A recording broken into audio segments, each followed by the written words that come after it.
Halo, berjumpa lagi di Jurnal Barata. Pemirsa, Amerika Serikat diketahui tengah menghadapi ancaman gagal bayar hutang. Kondisi ini diprediksi oleh para pakar tidak hanya dapat mempengaruhi ekonomi Amerika Serikat saja, tetapi juga secara global. Artinya, jika Amerika Serikat gagal bayar hutang, maka ada beberapa dampak yang dapat terjadi pada negara-negara lain yang bekerja sama dengan Amerika Serikat, termasuk Indonesia. Lalu, apa dampaknya bagi Indonesia? Mari kita ulas bersama.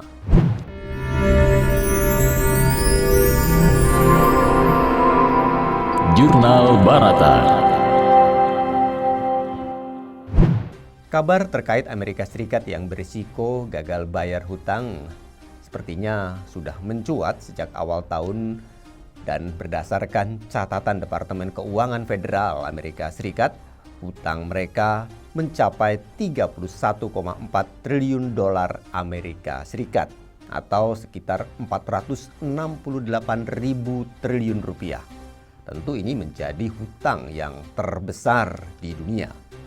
Dari total nilai hutang tersebut, sebesar 7,7 triliun dolar Amerika Serikat dalam bentuk obligasi yang dipegang oleh negara lain seperti Jepang dan Tiongkok sebagai negara pemberi hutang terbanyak kepada Amerika Serikat. Data dari Departemen Keuangan Amerika Serikat menunjukkan Jepang memegang obligasi Amerika Serikat yang paling banyak, yaitu sebesar 1,1 triliun dolar Amerika Serikat. Kemudian diikuti oleh Tiongkok yang memegang sebesar 859,4 miliar dolar Amerika Serikat. Selain Jepang, diketahui besarnya hutang Amerika Serikat ke Tiongkok tidak lepas dari hubungan dagang kedua negara. Biro Sensus Amerika Serikat menyebut Tiongkok sudah mulai mencatat surplus perdagangan yang besar dengan Amerika Serikat sejak tahun 1985. Data dari Statista juga menunjukkan dalam 10 tahun terakhir, setiap tahunnya Amerika Serikat mengalami defisit perdagangan dengan Tiongkok lebih dari 300 miliar dolar Amerika Serikat, dan tercatat pada tahun 2022 defisit tersebut telah meningkat sebesar 382 miliar dolar Amerika Serikat. Defisit yang dialami oleh Amerika Serikat ini tentu saja memberikan surplus besar yang diterima oleh Tiongkok. Kondisi inilah yang membuat Tiongkok kebanjiran dolar Amerika Serikat sebab perdagangan kedua negara menggunakan mata uang tersebut. Selain itu, ternyata neraca perdagangan Amerika Serikat yang terus mengalami defisit sehingga mengakibatkan melonjaknya rasio hutang Amerika Serikat terhadap produk domestik bruto atau PDB, dan tentu dari data Statista juga diketahui rasio hutang Amerika Serikat tersebut sangat tinggi, mencapai 128,13% dari PDB mereka. Seperti diketahui, sejak dekade 2000-an, neraca perdagangan Amerika Serikat belum pernah surplus alias selalu defisit. Defisit inilah yang membuat hutang nasional Amerika Serikat terus semakin menumpuk. Setidaknya ada 3 penyebab utama mengapa Amerika Serikat terus mengalami defisit anggaran. Yang pertama, krisis dan pandemi. Defisit anggaran yang terbesar Amerika Serikat pernah terjadi pada tahun 2009 saat ekonomi Amerika Serikat dihantam oleh krisis subprime mortgage. Subprime mortgage adalah jenis pinjaman dengan durasi pembayaran yang relatif panjang, mencapai 40-50 tahun, di mana pada akhir tahun fiskal 2020, Amerika Serikat juga mengalami lonjakan defisit terbesar dalam sejarah yang diakibatkan oleh COVID-19. Lalu yang kedua, pengeluaran militer. Hutang Amerika Serikat diketahui semakin tinggi karena pengeluaran militernya yang juga terus meningkat, terutama setelah serangan 11 September 2001 atau yang disebut sebagai peristiwa Selasa Kelabu.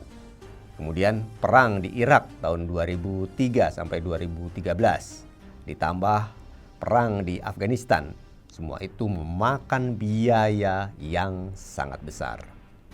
Lalu yang ketiga, pengeluaran jaminan sosial. Pengeluaran pemerintah Amerika Serikat untuk jaminan sosial juga terus meningkat. Meningkatnya populasi lansia di Amerika Serikat terjadi karena generasi baby boomers yang mulai memasuki masa pensiun. Semakin tinggi angka lansia di Amerika Serikat, tentu saja membutuhkan biaya yang semakin besar untuk membiayai biaya perawatan kesehatannya. Maka tidak heran jika kemudian program jaminan sosial Amerika Serikat seperti Social Security, Medicare, dan Medicaid juga semakin banyak biayanya, dan ini lebih dari 2 triliun dolar Amerika Serikat per tahunnya. Oleh karena itu, di sini terlihat jelas jika ternyata yang membuat hutang Amerika Serikat semakin menumpuk hingga terancam gagal bayar adalah persoalan kebijakan dan permasalahan domestik yang dihadapi oleh Amerika Serikat itu sendiri.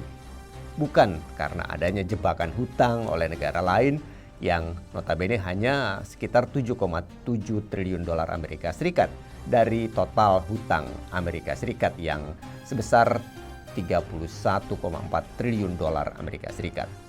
Apalagi disebut Amerika Serikat termakan jebakan hutang Tiongkok. Ini tentu lebih tidak masuk akal lagi, mengingat utang Amerika Serikat ke Tiongkok hanya sebesar 859,4 miliar dolar Amerika Serikat. Sementara itu diketahui jatuh tempo pembayaran hutang Amerika Serikat diprediksi akan lebih cepat dari yang diperkirakan. Rentang tanggalnya ini dipengaruhi oleh arus masuk pembayaran pajak di Amerika Serikat yang diperkirakan berlangsung antara pertengahan Juni hingga awal musim gugur. Namun, jangkauan pemungutan pajak yang luas serta masalah iklim, bencana alam, dan ekonomi yang belum stabil pasca pandemi menyebabkan laju penerimaan pajak Amerika Serikat menjadi tidak pasti di tahun ini. Makanya, pemerintah Amerika Serikat kemudian memfokuskan untuk mencegah pagu hutang negaranya semakin meningkat. Hal inilah yang menyebabkan Menteri Keuangan Amerika Serikat Janet Yellen mengeluarkan kebijakan luar biasa untuk mencegah batas hutang meningkat. Menurut Yellen, jika pagu hutang meningkat dan Amerika Serikat tidak memiliki kemampuan membayar, maka Amerika Serikat akan mengalami resesi. Kondisi resesi ini bersifat tidak pasti, tergantung berapa lama tunggakan hutang berlangsung, bagaimana pengelolaannya, hingga masalah sekuritas di Departemen Keuangan. Dampak negatif dari default atau gagal bayar ini akan langsung dirasakan oleh ekonomi Amerika Serikat, seperti misalnya penurunan peringkat kredit, peningkatan jumlah pinjaman untuk bisnis dan kepemilikan rumah, investor yang akan menukar dolar ke ekuitas internasional dan obligasi pemerintah dan asing, serta lonjakan angka pengangguran, inflasi, dan naiknya harga-harga.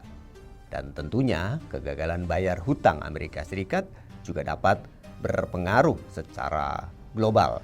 Hal ini karena Amerika Serikat banyak menaruh kerjasama dengan negara-negara besar di seluruh dunia, tidak terkecuali dengan Indonesia. Menurut pakar ekonomi dalam negeri, ketika terjadi resesi di Amerika Serikat, maka laju ekspor impor Indonesia terhadap negara tersebut juga akan melambat.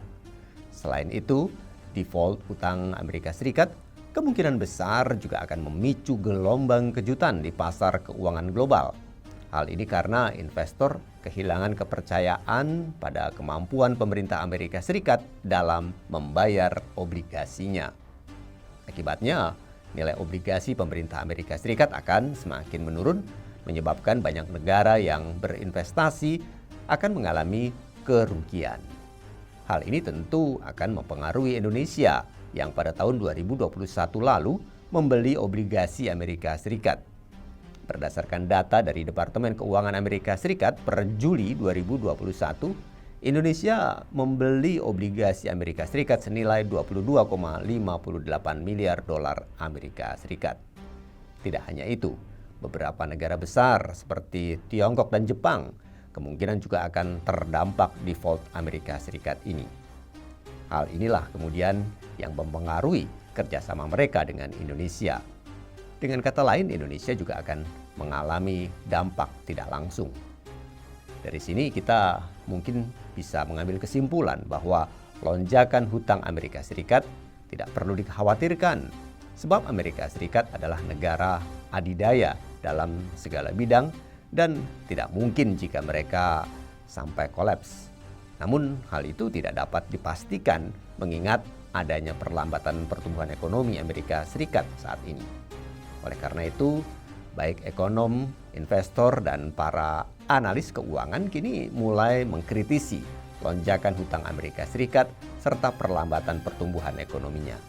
Lantaran Amerika Serikat kini semakin berpotensi besar mengalami krisis hutang dan terancam gagal bayar. Demikian Jurnal Barata kali ini. Saya Aksan Prawira. Terima kasih.